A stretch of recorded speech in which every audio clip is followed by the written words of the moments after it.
Assalomu alaykum aziz kanalimiz kuzatuvchilari, kanalimizga xush kelibsiz.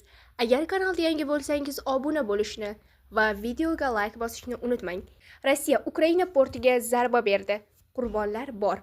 Rossiyaning Ukrainaga raketa hujumi oqibatida Odessa viloyatidagi port obyektlarida 7 kishi halok bo'ldi.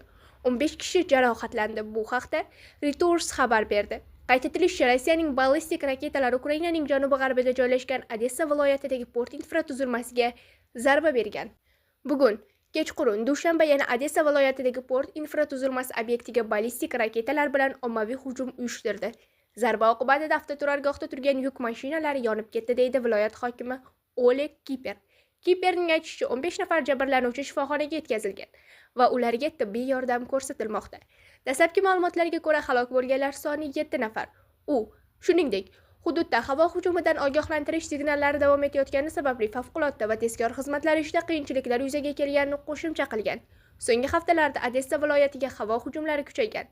Hozirda 12 ta hududdan qutqaruvchilar takroriy zarbalar oqibatlarini bartaraf etishda yordam bermoqda. Rossiya rasmiylari hodisa yuzasidan hozircha izoh bermagan. Davom etayotgan urush sababli voqea tafsilotlarini mustaqil tasdiqlash qiyin bo'lib qolmoqda, deyiladi xabarda. Eslatib o'tamiz, avvalroq Rossiya qurolli kuchlari Odessa va Zaporejyega dronlar orqali yalpi hujumlar qilgandi.